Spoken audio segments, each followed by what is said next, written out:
as well. I see the real Sharon. She's a fucking alkie. She's nice and sweet until you crush her. When you crush Sharon, look out, folks. Listen to me.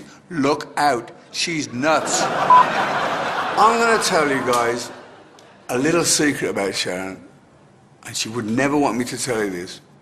But if you guys make her laugh enough, she has a tendency to pee herself, and she just goes anywhere. In a shop, on TV. When she starts, you cannot stop her. So make her laugh for me. But have a great time. I love you more than life itself. God bless you. Stay safe from me always. I love you, Sharon.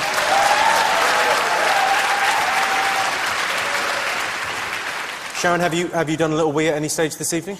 A couple of times, yes. God bless the good people of Tenor Lady who have made that possible. Yeah, Sharon got the reference, don't worry about that. Ozzy nearly killed Sharon in 1989, but he didn't go to prison for attempted murder. Fair enough. In the 80s, Ozzy was so full of drugs, the only way he'd have got into prison was smuggled in up someone else's arse.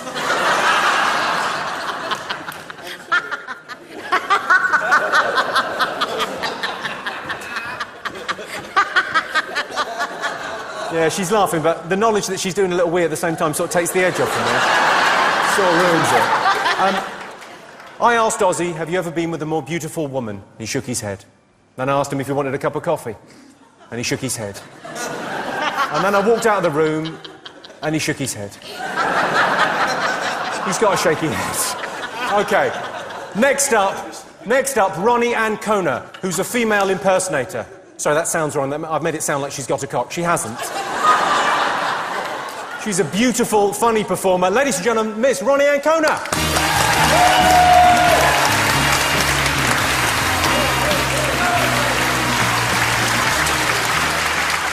I have got a cock. I've just strapped it up my back tonight. Thanks, Jimmy. Thanks, everyone.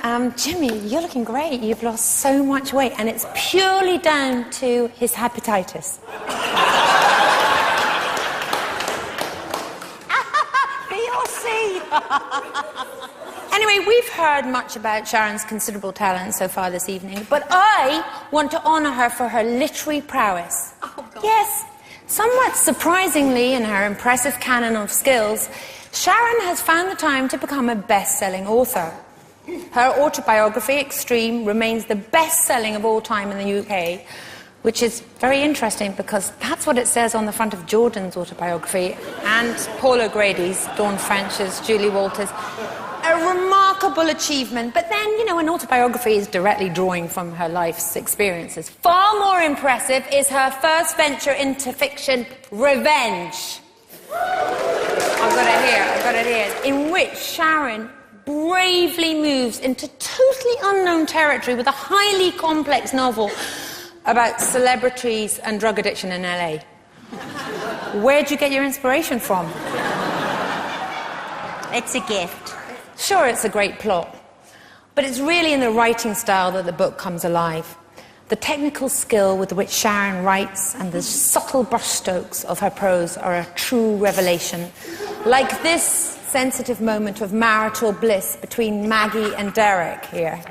Oh, you'll love this. With Derek, it had been non-stop. She'd wake in the middle of the night to find his erection pushing against her bum, clutching her breasts, and softly teasing her nipples. Wow, now that must have been some erection to be in 3 places at once.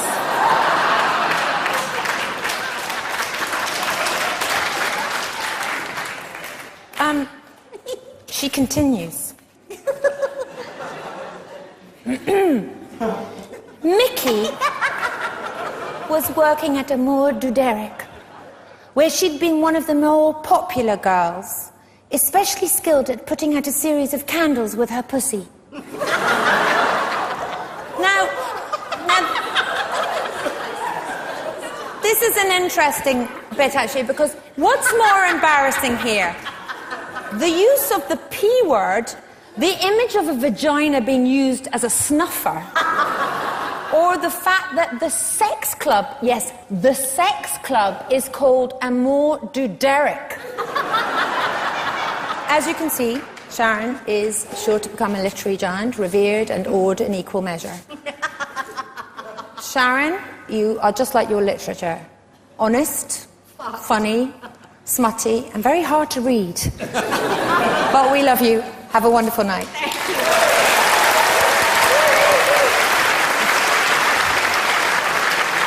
Bless you.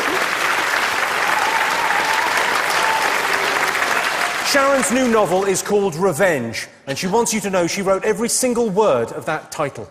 Did I? It's the story of two sisters, not unlike Kylie and Danny Minogue. So the tale of two sisters, one talented and sweet, and one basically kept for parts. Sharon would be the first to admit that her life has not always been a smooth ride. Her marriage has had some uppers and some downers. Don't worry, Sharon. We've got you, your very own agony aunt, to help you through. Hello, Sharon.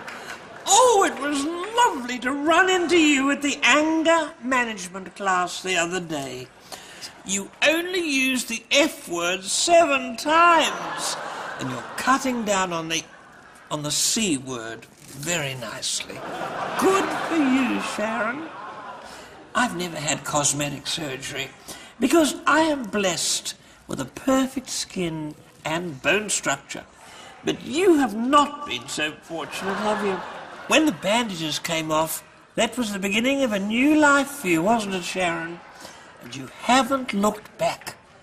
Mainly because the doctor tightened your neck so much he'd made it impossible for you to look any other way than straight ahead. You've come a long way, Sharon. All the same, there are still a few little rough edges which we can work on next Wednesday after our Megastars Anonymous meeting. Wasn't it fun seeing little Sarah Palin there last week, sitting next to Tiger Woods? How is he coping? You ought to know, as I saw you leaving with him. Enjoy your night, darling. I'm sorry I can't be there. Bye-bye, my dear. I adore you.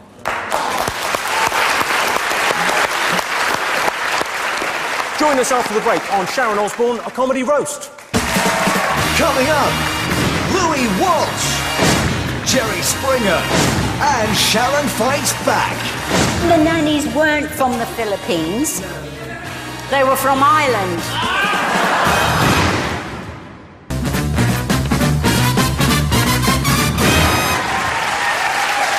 Welcome back, and if you're wondering what that smell is, we're roasting Sharon Osbourne. Next up is a music manager who started his career at the bottom. He's not afraid to get right behind his acts.